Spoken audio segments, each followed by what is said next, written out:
तो इस समय की बड़ी खबर आपको बता दें, दिल्ली सेवा बिल लोकसभा से पास हो गया है। विपक्ष का लोकसभा से वॉकआउट। सुशील कुमार रिंकू जो कि आम आदमी पार्टी के सांसद हैं, उनको निलंबित कर दिया गया है जितना बचा हुआ सेशन है उससे। और अब जो सबसे बड़ी खबर है वो ये है कि लोकसभा से दिल्ली सेवा बिल पास हो गया है। गृह मंत्री अमित शाह ने एक लंबा चौड़ा भाषण दिया, किस तरीके से ये बिल जो है वो दिल्ली के लोगों के लिए फायदेमंद होगा इसको समझाने का प्रयास किया गया। साथ ही साथ अरविंद केजरीवाल के ऊपर भी हमलावर दिखे अमित शाह। और अब फाइनली वोटिंग के बाद दिल्ली सेवा बिल लोकसभा से पारित हो गया है। अब राज्यसभा में यानी उसमें जाएगा, हाउस में ये बिल। कल तक के लिए लोकसभा को स्थगित कर दिया गया है। इंतजार राज्यसभा का है। हालांकि राज्यसभा में भी सत्ता पक्ष के पास आंकड़ा मौजूद है। ये माना जा रहा है कि ये बिल राज्यसभा से भी सरकार के हक में ही पारित हो जाएगा, यानी ये कानून बन जाएगा। दिल्ली सेवा बिल लोकसभा से पारित हो चुका है, अब ये बिल राज्यसभा में जाएगा और उसके बाद राष्ट्रपति की मंजूरी के साथ ये कानून बन जाएगा। सुप्रीम कोर्ट से ट्रांसफर पोस्टिंग को लेकर केंद्र सरकार के खिलाफ फैसला आया था। उसके बाद केंद्र सरकार दिल्ली सेवा बिल यानी अध्यादेश लेकर आई थी और आज जब मॉनसून सत्र के दौरान इस बिल को लोकसभा में पेश किया गया, तमाम दलीलों के बाद, चर्चा के बाद, बहस के बाद इस बिल को अब पारित हो गया है। ये दिल्ली में सेवा बिल लोकसभा से पारित हो गया है। अब ये बिल राज्यसभा में जाएगा, वहां पर चर्चा होगी और उसके बाद इसको कानून का दर्जा मिलेगा राष्ट्रपति की सहमति से। सुशील कुमार रिंकू पूरे सत्र तक के लिए निलंबित कर दिए गए हैं क्योंकि उन्होंने कागज फाड़कर वेल में फेंके थे, जिसको कि आसन का अपमान माना गया है। संसदीय मंत्री ने यह प्रस्ताव लाया गया संसदीय मंत्री के द्वारा और उसके बाद लोकसभा स्पीकर ने यह बड़ा फैसला दिया। रविंद्र कुमार का मैं रुख करना चाहूंगी। रविंद्र, हम दोपहर से इस बात पर चर्चा कर रहे थे कि लोकसभा से ये बिल पास होना तो कोई मतलब इसमें तो कोई शक ही नहीं है और आज लोकसभा से पास हो गया है। साथ ही सुशील कुमार रिंकू को निष्कासित भी कर दिया गया है रेस्ट ऑफ द सेशन से।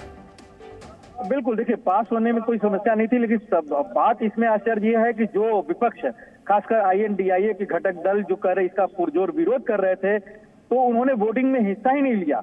उन लोगों ने वोटिंग इस बिल पर जितने अमेंडमेंट दिए थे, क्योंकि अमेंडमेंट देने जो सदस्य देता है वो वोटिंग की मांग कर सकता है, डिवीजन की मांग कर सकता है, लेकिन सारे अपोजिशन ने बाइकआउट करके, बहिष्कार करके, कांग्रेस हो चाहे दूसरे दल, वो बाहर निकल गए थे। इसलिए जिन सांसदों ने अमेंडमेंट दिया था वो मौजूद नहीं थे और इसी कारण से वॉइस वोट से, सर्वसम्मति से बिल पारित हो गया। यानी विपक्ष एकजुटता तो दिखाया, चाहे वो बहस में हो, लेकिन वोटिंग के समय मौजूद नहीं था। इसलिए बिना वोटिंग के ही, जिसकी उम्मीद की जा रही थी कि वोटिंग होगी, आंकड़े भले ही उनके पास वोटिंग कराएंगे, लेकिन जरूरत नहीं पड़ी और ये बिल पारित हो गया। और वहीं पर जो आम आदमी पार्टी के जो सांसद है उन्होंने जो आरोप लगाया, आपने देखा कि संसदीय कार्य मंत्री ने आरोप लगाया और एक प्रस्ताव रखा कि इन्होंने आसन के समीप पेपर फेंका था, इसलिए इनको पूरे सत्र के लिए निलंबित किया जाए। और उस पर पूरे सत्र के लिए उनको निलंबित करने की मुहर सदन में लगी और वो पूरे सत्र के लिए यानी 11 अगस्त तक के लिए निलंबित हो गए हैं। तो ये दोनों महत्वपूर्ण घटना रही कि विपक्ष का वॉकआउट, विपक्ष का वोटिंग में हिस्सा नहीं लेना और आम आदमी पार्टी के एकमात्र सांसद लोकसभा का निलंबन। आज गृह मंत्री अमित शाह जिस तरीके से हमलावर दिखे रविंद्र आम आदमी पार्टी के ऊपर भी, खासतौर पर उन्होंने जो सबसे बड़ी बात कही वो ये कहा कि कोई राजनीतिक हित इस बिल को लाने में हमारा नहीं है, हम तो दिल्ली की जनता का भला चाहते हैं। अब मुझे लगता है कि अरविंद केजरीवाल आएंगे पलटवार करने के लिए। अब बिल्कुल वो पलटवार तो करेंगे ही, लेकिन जिस तरह से आंकड़े दिए गए कि पूरे आप 21 में, 22 में और 23 में विधानसभा का केवल कितने दिन का सत्र हुआ है, और ये भी उन्होंने बताया कि 21, 22, 23 में कितनी बार कैबिनेट की बैठक हुई है। ये सब आश्चर्य की बात है, ये सब आंकड़े आते नहीं है सामने। और ये भी कि दिल्ली विधानसभा का सत्र कभी निलंबित ही नहीं होता है, सत्रावसान नहीं होता है। ये सारी बातें अमित शाह ने कही, तो आम आदमी पार्टी के खिलाफ भी मोर्चा संभाला और कांग्रेस के ऊपर भी कि आपका ये गठबंधन सिर्फ स्वार्थ के लिए है, इसमें दिल्ली की जनता का भलाई नहीं है। और उन्होंने एक तरह से संदेश भी दिया राहुल गांधी और सोनिया गांधी को भी कि जब तक शीला दीक्षित थी या फिर हमारी जो सरकारें थी, चाहे साहेब सिंह वर्मा की हो या फिर मदन लाल खुराना की सरकारें हो, कभी भी केंद्र और राज्य में कभी टकराव नहीं हुआ। लेकिन ये झगड़ा हो रहा है सेवा के लिए नहीं, बल्कि जो भ्रष्टाचार के आरोप लगे हैं उस पर बचाव करने के लिए आम आदमी पार्टी ने दबाव डाला और आप उस पर झुक गए हैं। और इसी वजह से इन्होंने एकजुटता दिखाई, जबकि पिछले कई दिनों से कितने बिल पारित हो रहे थे, कोई सदन में मौजूद नहीं था। सवाल उठाया अमित शाह ने कि क्या वो बिल देश हित में नहीं थे, और ये कैसे देश हित में हो गया, जबकि एक स्टेट का मामला भी नहीं है। रविंद्र, अब मुझे लगता है कि ये बिल सोमवार को राज्यसभा में पेश किया जाएगा। लोकसभा से ये पारित हो चुका है और फिर राष्ट्रपति की सहमति से ये कानून बनेगा।